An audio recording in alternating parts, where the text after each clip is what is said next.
Qu'est-ce que c'est que l'ajustement affine? Si on a des points qui sont sensiblement alignés, c'est-à-dire quand la valeur absolue du coefficient de corrélation linéaire est très proche de 1, on appelle droite d'ajustement une droite qui passe au plus près des points qu'on a sur le repère.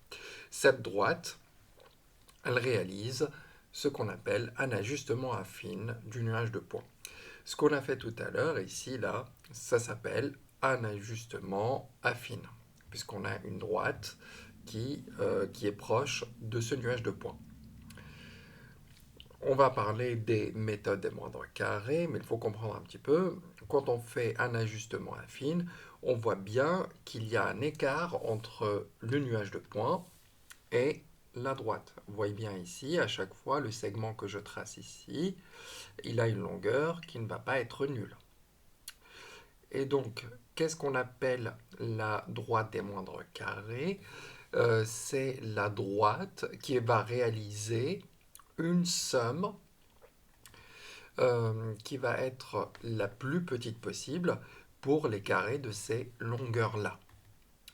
Donc, vous n'avez pas à démontrer que c'est bien là qu'on a la droite des moindres carrés, mais on peut utiliser le résultat qui me donne comment on fait pour trouver le coefficient euh, directeur ainsi que l'ordonnée à l'origine pour cette droite de régression de y en x quand on l'a.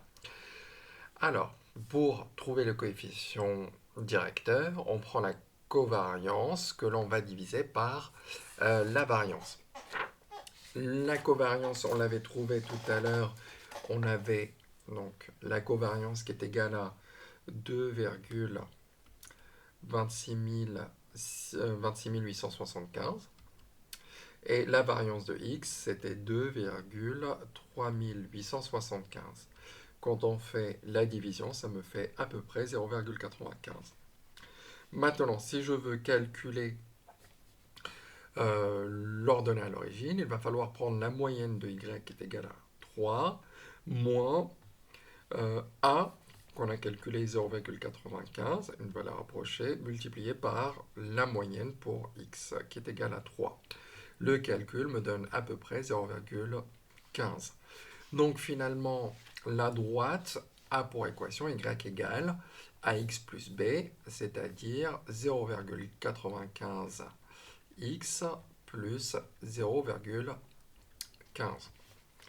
Une fois qu'on a maîtrisé tout ça, on regarde comment on fait avec la calculatrice pour avoir tous ces calculs-là et aussi pour avoir la droite ainsi que le nuage de points.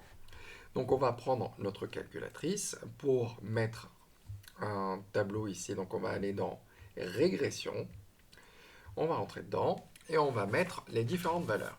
Donc 0,5, 1, 1,25. Là, je suis en train d'entrer les valeurs pour x. Et après, on entrera les valeurs pour y. 2,5, 3,25, 3,5. Ensuite, 4, 4, 5 et 5. Nous allons maintenant entrer les valeurs pour y. 0,75. 0,75 également. 1,5. 2,75. 2,75. 2,75.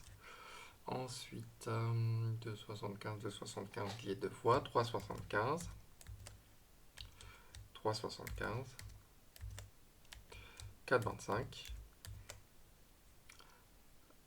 Et 4,75. Et enfin 5. Une fois qu'on a entré les valeurs, on va monter. Donc là, si je veux avoir le nuage de points, je clique sur graphique. On voit bien ici notre nuage de points.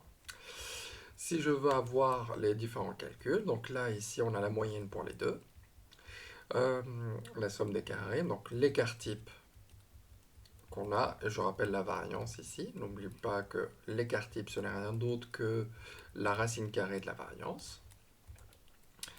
Donc là, la covariance, on l'a. On a aussi le coefficient de corrélation linéaire. on l'a ici.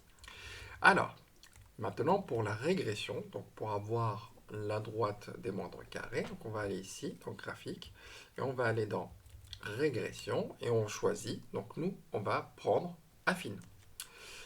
Une fois qu'on a fait ça, on voit bien ici, on nous place le point moyen, qui a pour coordonnées 3 et 3, et la droite de régression, forcément, elle va passer par le point moyen.